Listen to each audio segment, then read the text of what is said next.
Então eu quero convidar agora para vir e falar sobre como combinar mobilidade e segurança da informação. Dentro do novo cenário corporativo, o IT&IS Manager da Livraria Cultura, Vitor Sena. Vamos recebê-lo, por favor? Aí, obrigado pelos aplausos. Tudo bem? Prazer em vê-lo. Obrigado. Boa tarde a todos. Prazer estar aqui no evento, compartilhando um pouquinho de experiência com vocês. Bom, meu nome é Vitor Sena, né? Eu sou gerente de segurança e tecnologia da informação. Já trabalho aí no mercado há aproximadamente 18, quase 20 anos. Trabalhei em diversas vertentes, né? Indústria, como provedor de serviço, varejo, e-commerce. Atualmente eu sou responsável por segurança e tecnologia de informação na Livraria Cultura, tá? E eu vou falar um pouquinho para vocês hoje sobre mobilidade e segurança da informação, como esses assuntos se conversam, né? A ideia não é nenhuma apresentação com muito gráfico, muito tecniquez. Para quem me conhece já há um pouco tempo, eu sou uma pessoa que gosta de tratar os assuntos de forma simples, tá? E de forma eficaz. Então, eu vou explicar um pouquinho de uma experiência que eu tive com esse assunto, tá? E espero que contribua, de certa maneira, com vocês em algum desafio que vocês possam passar. Bom, em primeiro lugar, em questão de mobilidade, né? O que é a mobilidade hoje? A mobilidade é uma realidade já há algum tempo para a gente, né? Já não existe mais aquela nossa limitação antes vinculada pelo cabo, né? Hoje você pode ter aí, através dos dispositivos como smartphones, tablets, notebooks, né? Uma série de coisas, a possibilidade de estar sempre em movimento, né? Isso aí, o perímetro também é uma coisa que não existe mais. Muitos de nós aqui, eu acho que vocês se incluem nisso, a última coisa que faz antes de dormir, a última coisa que tem contato é com o smartphone. E a primeira coisa que faz de manhã quando acorda também com o smartphone. Isso, aqueles que não dormem já com o smartphone na cabeceira da cama, né? Então, só para a gente começar a fazer uma introdução sobre esse assunto, né? Por que isso é importante? Por que isso tange no aspecto de segurança da informação? Eu trouxe alguns números só para a gente fazer uma análise, tá? Hoje, segundo o IBGE, a nossa população no Brasil é estimada em mais ou menos 190 milhões de habitantes, tá? E a nossa população de celulares, hoje, é aproximadamente 170 milhões de dispositivos, ou seja, quase 90% da nossa população em número de dispositivos, sendo que algumas pessoas têm mais de um dispositivo, tá? A gente está falando só de celular. Desde 2014, o celular ele já é o principal vetor de acesso à internet, ou seja, a gente acessa mais a internet hoje pelo celular que por qualquer outro tipo de dispositivo, tá? E aí, trazendo um dado de e-commerce também, que é um mundo que eu venho, as compras em e-commerce por dispositivos móveis já superam as compras em e-commerce por outros tipos de dispositivos. Isso já há mais de 5 anos. Tá? Outro dado interessante, né? Nós temos mais ou menos 3 milhões de softwares maliciosos conhecidos para celulares. Tá? Isso no universo de ataques que superam 4 milhões de ataques por mês. Esse dado é de 2016. E na época das Olimpíadas, esse número multiplicou em quase 4 vezes. Tá? A gente teve aí um boom de ataques, né? O Brasil, para quem não sabe também, ele é campeão em desenvolvimento de alguns malwares. Tá? Entre eles, o ransomware. Hoje, segundo estatísticas, o Brasil é o país que mais fabrica ransomware no mundo. Tá? Para quem não está familiarizado com o termo, ransomware é um tipo de ataque onde o atacante ele encripta os dados do alvo, né, seja um servidor, seja um smartphone, seja um laptop, e depois envia um pedido de resgate. Né? Se você pagar esse resgate, geralmente isso é comercializado em bitcoins, que é uma moeda usada na internet, né, mais na deep web, ele te dá a senha para você decriptar o seu dado. Então é um sequestro das suas informações. Tá? O Brasil é campeão no desenvolvimento desse software, e é o terceiro país mais atacado no mundo. Né? Perdendo só para a China, né, e para os Estados Unidos. Então, daí a gente já começa a fazer um cenário de como nós estamos expostos ao risco. Tá? Nós gastamos, em média, por dia, 60 minutos com aplicações de smartphone e 20 minutos, mais ou menos, navegando na internet, tá? Através de celular. E tem uma outra estatística que diz ainda que o brasileiro ele gasta, em média, 4 horas por dia navegando em redes sociais. Tá? Seja por smartphone, tablet ou outro tipo de dispositivo. Nesse ponto a gente também é campeão, tá? A gente adora o Facebook.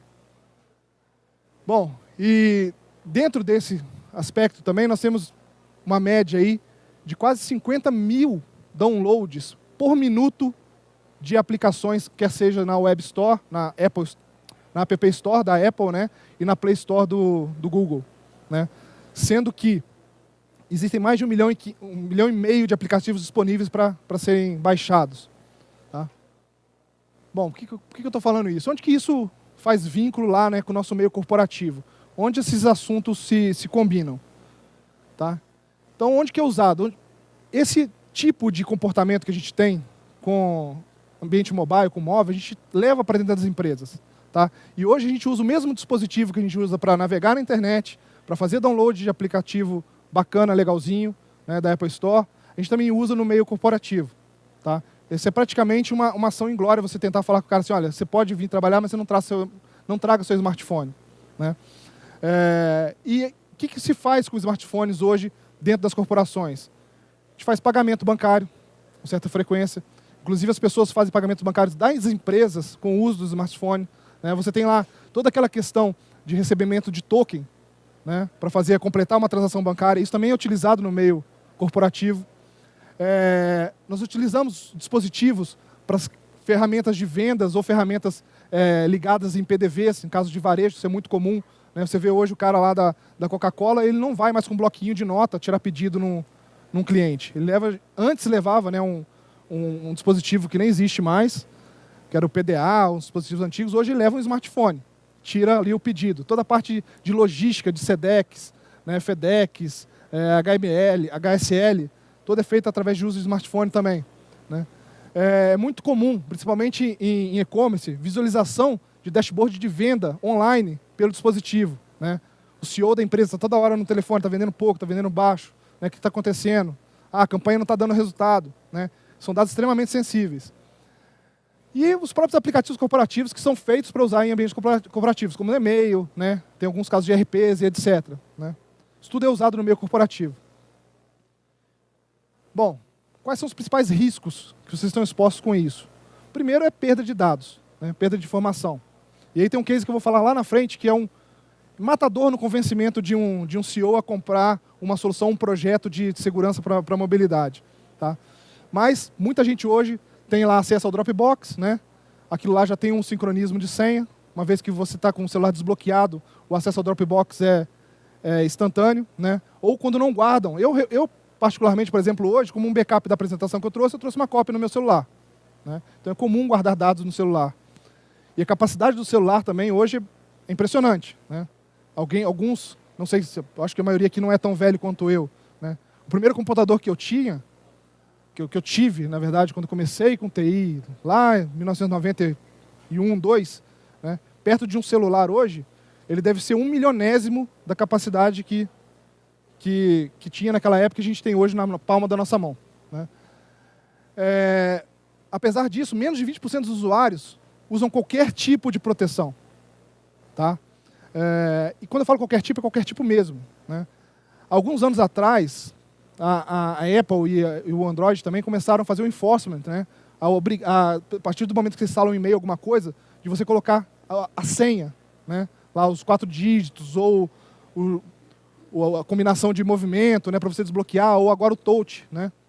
Nos aparelhos da Apple mais novos tem, alguns aparelhos de outras vendas também tem esse tipo de mecanismo, mas algum tempo atrás isso não tinha, e alguns aparelhos ainda não tem. Se você instala ele de fábrica, ele já fica exposto, né? Sem qualquer tipo de proteção. E dentro desses 20%, inclusive, está isso. Não estou falando nem de antivírus. Estou falando sem qualquer tipo mesmo de proteção. Isso quando o cara não põe a senha 1110000, que é muito comum. Né?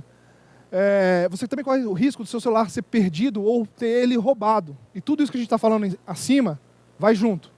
Né? Você pode não ter mais aquela informação que estava só naquele dispositivo, coisas do tipo. E um ponto que talvez as pessoas não se atentem, tá? Mas a internet aberta é o principal vetor de infecção de celulares. Tá? Toda vez que você vai num cybercafé ou você vai em algum lugar que a internet é free, né, há um potencial risco de ter uma infecção, uma injeção de código malicioso dentro do próprio access point daquela localidade. Então você está extremamente exposto o tempo todo. E quando a gente está falando disso, novamente, no cenário corporativo, você está levando o risco da empresa no seu bolso junto com o seu smartphone. ou com tablet, ou com qualquer outro dispositivo, tá? Bom, as ameaças, né? O que a gente tem aí de ameaças mais comuns hoje na web? Coisa que a gente, às vezes, não se atenta, né?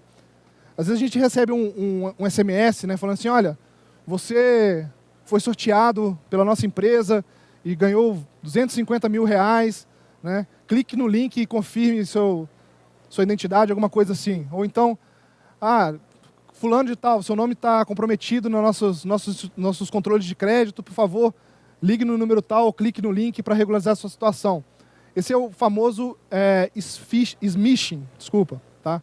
Que é o conceito antigo que a gente tinha de phishing migrado para o celular, né? É o SMS malicioso, o SMS que tem a função de fazer uma pescaria de informação, né? Ele vai te levar dados ou então te induzir a cair no segundo item, que são os greywares. O greyware, ele é um tipo de software que ele está numa zona cinzenta, né? Por isso que a origem do nome vem de grey mesmo, de cinza, tá? Não é dos 50 tons de cinza, você não entra lá e toma uma chibatada, tá? É por conta de... Ele pode ser considerado tanto um software inofensivo quanto um software malicioso. Alguns softwares que se enquadram nessa classificação. Os antigos, que também é um pouco mais antigo de TI, lembra? Os spywares, né? O greyware, ele é uma classificação dos malwares, onde se enquadram os spywares, os keyloggers, né? E softwares que, por exemplo, o adware, software de propaganda que você não pediu, né? Também são um tipo de software classificado nessa categoria, tá? Os cavalos de Troia, que a gente também conviveu muito na década de 80 e 90 e 2000, migrou também para o ambiente móvel, né? E hoje eles são muito mais sofisticados, muito mais agressivos.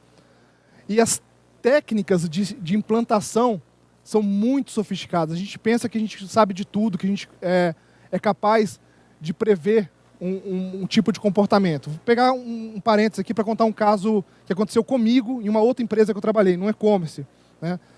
A gente trabalhava nesse e-commerce, a gente estava desenvolvendo um aplicativo móvel, né? Um app, né? Um aplicativo desse e-commerce. E no dia do lançamento, minha equipe detectou um lançamento de um aplicativo fake, né?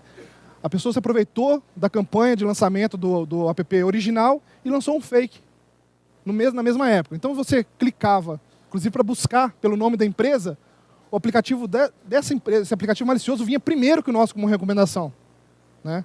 E aí a gente foi analisar o aplicativo. O que o aplicativo fazia contra a nossa empresa? Nada. O que ele simplesmente fazia? Quando você acessava o aplicativo, ele abria a nossa página mobile dentro do aplicativo, dando a impressão que era um aplicativo válido. Ele não fraudava a nossa empresa em nada. Aí você fala, poxa, mas então não era, é fake, né? Não. O que você faz quando você recebe um aplicativo no seu celular para instalar? A primeira coisa que ele pergunta, esse aplicativo quer ter controle à sua base de contatos, né, ao seu microfone, à sua lista de endereços, né? E quando a pessoa aceitava, né, ela abria um backdoor no aparelho dela que dava margem a outros ataques. Então, o atacante ele usava a credibilidade do nome da empresa, né, a abrangência daquele comunicado, ou seja, daquela campanha de divulgação, e difundiu uma ameaça, né, que não nos atingia diretamente, mas abria a porta para eles, para outros tipos de ataque, para outros tipos de golpes, tá? Então isso é muito comum. No caso dos cavalos de Troia para celulares e para smartphones e para tablets, eles têm basicamente as mesmas características, né? Alguns deles são focados em roubo de credenciais de redes sociais, outros em dados bancários, né? Outros em credenciais de aplicação, e alguns deles até estão interessados em gerenciar a capacidade do seu celular de enviar SMS, né? E com isso ele faz a disseminação de mais smishings, né? Que é aquilo que a gente já falou no começo. E, adicionalmente a isso, nós temos já as falhas embarcadas dos próprios sistemas operacionais. Tanto eu botei aqui 2 exemplos, né? Tanto a Apple quanto o Android, né, regularmente tem anúncios de falhas, né, que permitem a pessoa ou quebrar a senha do dispositivo, ou invadir, ou ter acesso a microfone e câmera de vídeo sem a anuência do usuário, a anuência do proprietário, tá? Bom, legal. Falamos de um monte de coisa ruim, né? Um monte de problema, de volume, que é grande. E aí, dá para fazer alguma coisa? Bom, resposta boa é sim, dá. Lembrando sempre da premissa, né? Vamos fazer o simples e fazer o efetivo. Eu trouxe um caso, eu não posso dar o projeto em detalhes, mas eu posso falar superficialmente acima desse projeto. Eu fiz um projeto em 2015 sobre segurança em ambiente móvel, né, que foi premiado pela CSO Magazine, que é uma publicação de segurança especializada nos Estados Unidos, e foi um dos 50 projetos selecionados naquele ano, tá, para esse prêmio. O prêmio que está aqui, é o CSO Awards, e foi um projeto que me deu muito orgulho, tá? Principalmente que eu acho que nesse ano foi a única empresa brasileira que ganhou, foi a empresa que eu trabalhava na época. E eu vou falar um pouquinho da minha experiência, né, os passos que eu utilizei para ter sucesso com esse projeto e, de forma genérica, né, coisas que você também pode fazer em todo tamanho de empresa para conseguir um certo nível de segurança, um certo nível de conforto com a questão de ambiente móvel. Tá? Bom, os primeiros passos, tá? Antes até de abrir o projeto. Primeira coisa, você tem que convencer o seu chefe. Tá? Se quem está acima de você não acredita na ideia, dali para baixo também não vai acontecer. Tá? Nesse projeto eu tive a felicidade que eu fui apoiado pela diretoria executiva de TI, eu era subordinado à área de TI na época, levei a ideia para o CEO da empresa e o CEO também adotou na primeira hora. Primeiro argumento que eu falei lá, há 3 slides atrás, para você convencer a pessoa. Mostra tudo que o cara tem no celular, tudo que está em risco ali se perder, e fala assim, você já esqueceu seu celular em algum lugar? Todo mundo já esqueceu. Imagina você com dados extremamente sensíveis da sua empresa, sem um mínimo de proteção no seu celular, e você esquece o seu celular num banco de um táxi em Guarulhos, né? Vindo do aeroporto ou indo para o aeroporto. Né? O potencial de estrago que aquilo causa é muito grande, se cair em mãos erradas. Né? Então, esse é um convencimento matador. Tá? O que você tem, o que você carrega hoje, o risco se aquilo extraviar, né? E o quão simples é tomar medidas que são eficazes e que não são tão custosas, tanto do ponto de vista de custo quanto de implementação. Tá? Outra coisa, forme parcerias e alianças dentro da empresa. Sozinho a gente também não consegue fazer muita coisa. Tá? A segunda coisa, depois de convencer meu chefe e implantar a ideia, foi eu convencer e trazer para junto de mim RH e jurídico. Tá? Eu não conseguiria fazer nada, né, se eu não conversasse com as áreas, que são áreas parceiras nessas questões legais e questões que envolvem também a relação de trabalho do funcionário com a empresa. Tá? E daí foram itens que salvaram o projeto até o final. Como, por exemplo, a gente alterou o contrato de trabalho dos funcionários. Né? Muitas empresas lembram que elas colocam as coisas em produção, né? Mas tem itens legais com isso. Por exemplo, se eu falo com um cara que eu vou instalar um software de criptografia no celular dele, se ele perder, eu vou apagar o celular, ele pode entrar com um processo na empresa que eu perdi dados importantes para ele, alguma coisa legal, ou então que eu invadi a privacidade dele quando eu estou monitorando algum tipo de transação. Então isso é extremamente importante ser feito. Depois disso, né, com a ajuda dessas áreas parceiras, você tem que criar as políticas e criar os processos. Tá? Aquilo tem que estar documentado, tem que ter um porquê de ser feito, um porquê de ser seguido. E você tem que divulgar isso, as pessoas têm que saber o que a empresa, quais são as regras da empresa, quais são as diretrizes da empresa. Tem que treinar os usuários, explicarem para eles. Explica primeiro do impacto, depois da regra. Tá? Por que aquilo está sendo feito? Aquilo não está sendo feito porque o cara de segurança é mau. Né? Aquilo tem um motivo por trás, tem um racional. Bom, e aí você parte para a fase de implantação. Tá? No meu caso, a primeira coisa, o que a gente fez na fase de implantação? Definimos os perfis, para quem ia ser aplicado aquilo. Tá? Então a gente definiu lá que a gente tinha pessoas que são visitantes da empresa, que quando vem a empresa, esporadicamente ou necessariamente precisam de um acesso à internet, alguma coisa, vão trazer seus dispositivos. Em algumas empresas os caras conectam na rede da empresa. A gente considerou na época que isso era extremamente nocivo. Tá? E não... Bom, na parte política eu vou falar sobre isso. O seu público de BIOD, ou seja, pessoas que vão trazer os equipamentos deles de casa e vão compartilhar, ou vão usar acesso pessoal, mais alguma coisa do corporativo. Tá? E seus key users, né? São os VIPs, as pessoas que realmente detêm informações importantes ou itens críticos na sua mão. Tá? E aí a gente vai começar a traçar item a item para cada um desses públicos. Então, por exemplo, políticas distintas para cada perfil. Tá? Para visitantes, né? Acesso à internet através de voucher com controle de acesso, uma política específica, o cara pode acessar tudo, exceto pornografia, pedofilia, itens políticos e racistas. e assim por diante. Eu permito, mas eu controlo, tá? E eu divulgo as regras. BIOD, também a pessoa pode trazer, ela vai ter direito a acessar XYZ, se ela for com o aplicativo dela. Eu vou ter como do meu lado o controle de colocar um item de segurança, quer seja um software ou quer seja um controle na barreira, para que eu saiba o que ele está acessando. Vai ter uma autenticação, vai ser num AD separado, um AD dedicado. Key users, primeira item. Cara, você tem coisa importante demais para isso estar no seu controle. Você vai usar o meu dispositivo. iPhone 6, o que seja. Dispositivo para o usuário com os nossos controles. Tá? E aí, esse dispositivo tem que ser encriptado, tem que ter um software de MDM e assim por diante. Tá?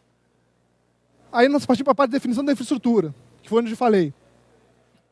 Hoje as pessoas não põem na ponta do lápis quanto custa o risco de um terceiro estar utilizando a sua rede de forma indevida e o custo de um link dedicado para você segregar essa parte da sua rede. Permitir que as coisas aconteçam, que o terceiro acesse a empresa dele através de uma VPN ou acesse o conteúdo de internet para consultar o web e-mail dele, sem que isso comprometa a sua infraestrutura. Se você botar na ponta do lápis e ver o custo hoje de telecomunicações, dá case. O custo é muito baixo, é possível de ser feito. Então foi uma das coisas que a gente fez.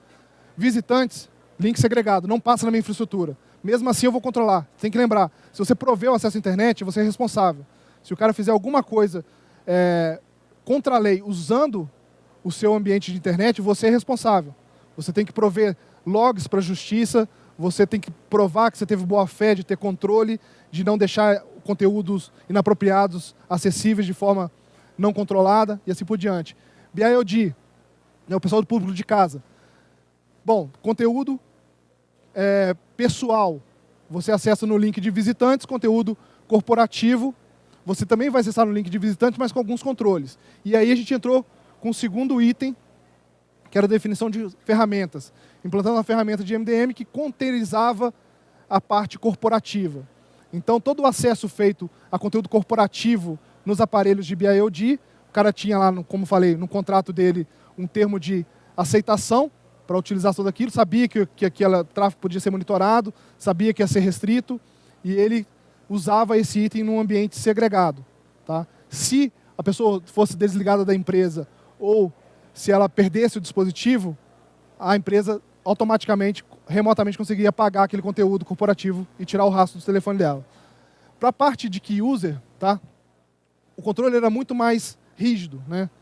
Rígido no sentido de ferramentas homologadas, né? Uma loja própria, onde os aplicativos são disponibilizados nessa loja, depois de homologados, né? Encriptação, antivírus, MDM e DLP, para que também os itens mapeados na empresa como ativos confidenciais não pudessem sair do perímetro da empresa. Tá?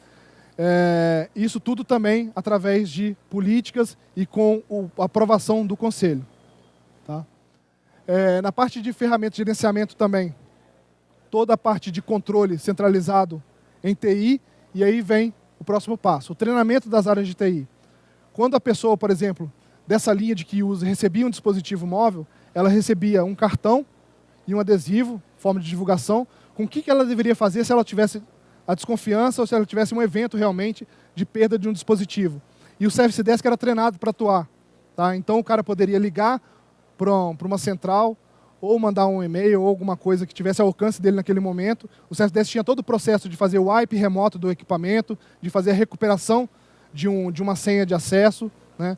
De fazer uma solicitação de bloqueio automático do equipamento, que a gente tinha essa possibilidade, né? Se o cara esqueci num bar, eu não quero que você faça o wipe, eu vou lá voltar, vou pegar, então bloqueia ele remotamente para mim. A gente tinha essa possibilidade, tá? E o Service Desk tinha todo esse controle, todo o preparo para atender o usuário na medida que ele precisasse, quando ele precisasse. E o final, o rollout, né? Depois disso tudo pronto, colocar em produção e fazer o PDCA, aprender com os erros, né? E o ciclo contínuo de melhoria. Como eu falei, são itens bem simples, bem práticos e fáceis de colocar. Você não precisa dispor de uma infraestrutura muito robusta para fazer isso. Tudo que eu falei, você consegue com ferramentas excelentes e ela tem todo tipo de preço. Né? O que a gente não pode conviver é, nesse cenário de exposição, ficar apático ou não fazer nada. Dá para fazer. Se você não conseguiu fazer o ótimo, comece do bom. O próprio projeto, ele teve 3 fases de implantação. Tá? A gente começou com um teste, com um certo tipo de restrição, foi aumentando até onde a gente queria, e eu saí dessa empresa cerca de 10 meses depois da implantação desse projeto, fui para uma outra empresa. Né? Durante esse tempo de implantação, até quando eu saí, a gente teve, se eu não me engano, a gente teve um incidente de perda de equipamento, com possível potencial de vazamento de informação, e ele foi bem resolvido, foi bem sucedido, 0 de impacto para a empresa. Tá? A gente tinha uma média antes de problemas bem superior a isso. Também não posso comentar a quantidade, mas bem superior a isso, e a gente zerou esse tipo de incidente, esse tipo de problema. Não tivemos conhecimento, pelo menos, de nada que foi vazado a partir de um dispositivo móvel. Tá? Bom, meu tempo está acabando, pessoal. A ideia, como eu falei, é uma coisa bem simples, bem fácil de ser executada. Espero que vocês tenham gostado. Quem tiver mais alguma dúvida, eu vou estar aqui pelo evento ainda mais um tempo. E aproveitem aí o congresso. Muito obrigado.